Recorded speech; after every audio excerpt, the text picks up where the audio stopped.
बात वक्फ संशोधन बिल की, जो अब कानून बन चुका है। संसद के दोनों सदनों से पास हो चुके इस बिल पर राष्ट्रपति द्रौपदी मुर्मू ने भी अपनी मोहर लगा दी है। केंद्र सरकार ने इसे लेकर गजट नोटिफिकेशन भी जारी कर दिया। अब इसे लागू करने की तारीख केंद्र सरकार तय करेगी। उधर all India Muslim personal law board ने इस कानून को वापस लेने की मांग के साथ पूरे देश में आंदोलन का ऐलान कर दिया है। और जमीयत उलमाए हिंद के अध्यक्ष मौलाना अरशद मदनी ने वक्फ संशोधन कानून के खिलाफ सुप्रीम कोर्ट में याचिका दाखिल की। अब तक 6 याचिकाएं सुप्रीम कोर्ट में दाखिल हो चुकी हैं। इनमें कांग्रेस सांसद मोहम्मद जावेद, एआईएमआईएम के नेता और प्रमुख असदुद्दीन ओवैसी, आम आदमी पार्टी के विधायक Amanatullah Khan, association for protection of civil rights, Samastha Kerala Jamiatul उलमा और अब मौलाना अरशद मदनी ने वक्फ संशोधन एक्ट के खिलाफ याचिका दाखिल की है। वक्फ संशोधन एक्ट को लेकर मचे घमासान के बीच एआईएमआईएम के नेता वारिस पठान ने एक ऐसा बयान दिया है जिस पर असली और नकली मुसलमान वाली बहस छिड़ गई है।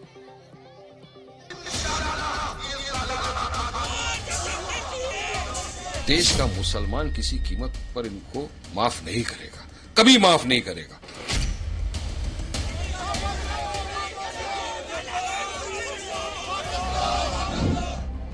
वक्फ कानून के समर्थन में जश्न मना रहे ये मुसलमान नकली हैं।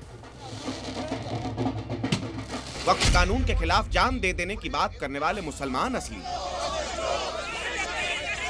वक्फ कानून के समर्थन में मुंह मीठा करने वाला मुसलमान नकली है। असली और नकली मुसलमान की पहचान का यह फॉर्मूला हमने नहीं निकाला। यह फॉर्मूला असदुद्दीन ओवैसी की पार्टी के नेता वारिस पठान का है। खुद सुन लीजिए क्या कह रहे हैं।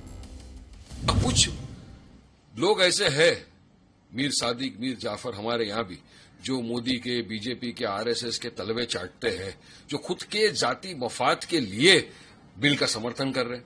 कुछ लोग हैं, बाकी देश का मुसलमान जो है, मैं समझता हूं वो नहीं चाहता कि कानून बने जिससे हमारे वक्फ बोर्ड और वक्फ ट्रिब्यूनल के पावर ही छीन लेंगे आप। देश का मुसलमान किसी कीमत पर इनको माफ नहीं करेगा, कभी माफ नहीं करेगा। सुना आपने, वारिस पठान साहब ने असली और नकली मुसलमान के बीच लकीर खींच दी है। हालांकि केंद्र सरकार कह रही है कि वक्फ संशोधन एक्ट सभी मुसलमानों के हित में है। गरीब मुसलमानों को इससे आर्थिक फायदा होगा, उनकी स्थिति में सुधार आएगा। ये बात शायद मुसलमानों के एक तबके को समझ नहीं आई, जिसमें पसमानदा मुसलमान, दाऊदी बोहरा मुसलमान, अहमदिया मुसलमान और पिछड़े मुसलमान शामिल हैं। तो ऐसे में अब सवाल ये उठ खड़े हुए हैं कि क्या पसमानदा, दाऊदी बोहरा, अहमदिया और पिछड़े मुसलमान नकली हैं? क्या वारिस पठान जैसे नेता तय करेंगे कि असली मुसलमान कौन है और नकली कौन? क्या वक्फ कानून का विरोध कर रहे मुसलमान ही असली हैं और बाकी नकली?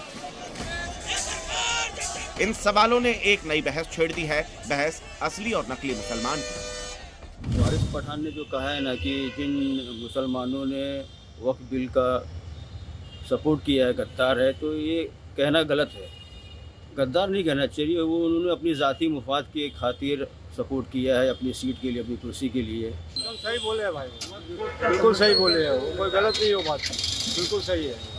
वक्फ बिल का जो समर्थन कर रहे हैं, वक्फ बिल का जो प्रदर्शन कर रहे हैं, वो जो कर रहे हैं वो गलत कर रहे हैं, और जो हमारे जो मुसलमान भाई जो खड़े हुए हैं तो वो सही खड़े हुए हैं। जो कौम और मिल्लत के नाम की दुआई देते हैं और गैरों के साथ मिलकर सियासत खेल रहे हैं, वो सब गद्दार है। असदुद्दीन ओवैसी की पार्टी के नेता वारिस पठान के मुसलमानों की पहचान वाले फॉर्मूले को लेकर मुस्लिम उलेमाओं और धर्म गुरुओं का क्या कहना है, वो पक्ष भी जान लेते हैं। वो उससे हमें कोई मतलब नहीं, वो उनका इस्लाम से, मुसलमानों से कोई ताल्लुक नहीं। इस तरह के दलाल हर धर्म में रहते हैं। ऐसे दलालों से हमेशा पूरी कौम को, मिल्लत को नुकसान पहुंचा है। उनकी बात को आप उठा रहे हैं, लेकिन 90%, 99% जो इसमें दुख का इजहार कर रहे हैं, उसके बारे में कोई बात नहीं कही जाती है। वक्फ संशोधन एक्ट का सड़क पर विरोध हो रहा है। इसके खिलाफ कोर्ट में जंग लड़ने की तैयारी है। ये सब समझ में आता है, लेकिन ये समझ नहीं आता कि क्या असली और नकली मुसलमान की परख करने का यही पैमाना है। ब्यूरो रिपोर्ट, जी मीडिया।